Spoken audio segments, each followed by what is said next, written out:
Hello students, સ્વાગત છે તમારું મારી યુટ્યુબ ચેનલમાં. તો ફ્રેન્ડ્સ, આજના આ વિડીયોમાં આપણે ડિપ્લોમા ઇન એન્જિનિયરિંગ તેમજ ડિપ્લોમા ઇન વોકેશનલ કોર્સ જે તમારી પ્રેક્ટિકલ એક્ઝામિનેશન્સ છે એના રિલેટેડ વાત કરવાના છીએ. ઓકે, બાય ધ વે હું તમને વિડીયોના અંતે એવું પણ બતાવીશ કે તમારી પ્રેક્ટિકલ એક્ઝામિનેશનની ડેટ જે છે એ શું હશે.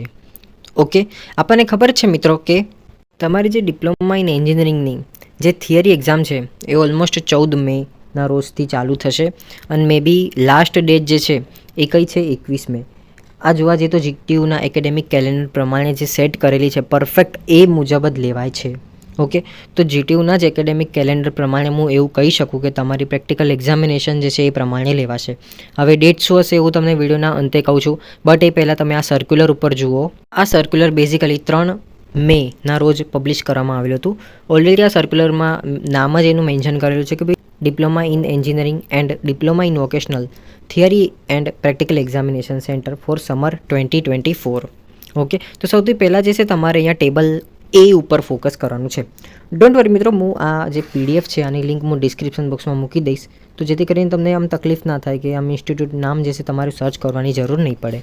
ઓકે, તો બેઝિકલી તમારે સૌથી પહેલાં ટેબલ એમાં જોઈ લેવાનું છે કે તમારી ઇન્સ્ટિટ્યૂટ નામ જે છે, તમારી કોલેજનું નામ જે છે, શું આ ઇન્સ્ટિટ્યૂટ નેમ જે ટેબલમાં મેન્શન કરેલું છે તો કે એમાં આવે છે કે નહીં. હવે આમાં બે પોસિબિલિટીઝ છે, જો આવે તો શું કરવાનું અને ના આવે તો શું કરવાનું. ઓકે, તો બેઝિકલી એક વસ્તુ તો તમને ખબર પડી ગઈ કે તમારી પ્રેક્ટિકલ એક્ઝામિનેશન સેમિસ્ટર 6ની તો લેવાની જ છે. ઓકે, તો સૌથી પહેલાં તમારે શું કરવાનું છે કે આમાં ઇન્સ્ટિટ્યૂટ નામમાં તમારું નામ જે છે જોવાનું છે.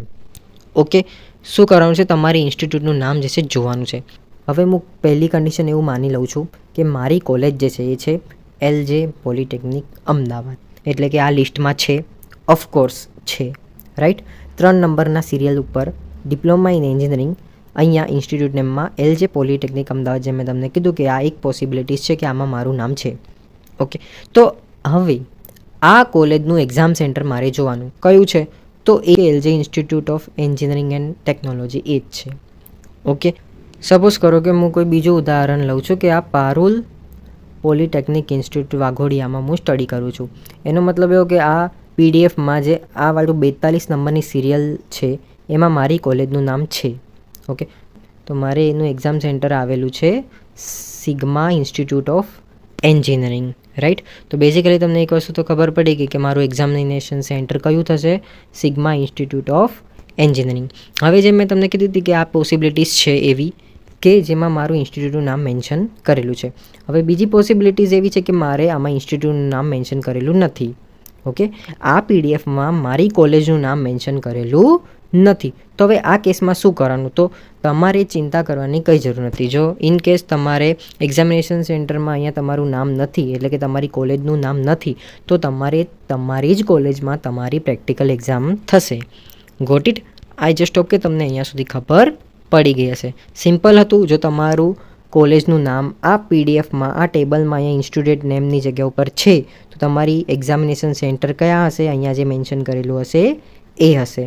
ઇન કેસ જો અહીંયા તમારી કોલેજનું નામ અહીંયા ઇન્સ્ટિટ્યૂટ નેમમાં નથી, તો એનો મતલબ એવો કે તમારી જે એક્ઝામ જે છે પ્રેક્ટિકલ એક્ઝામ તમારી જ કોલેજમાં થશે.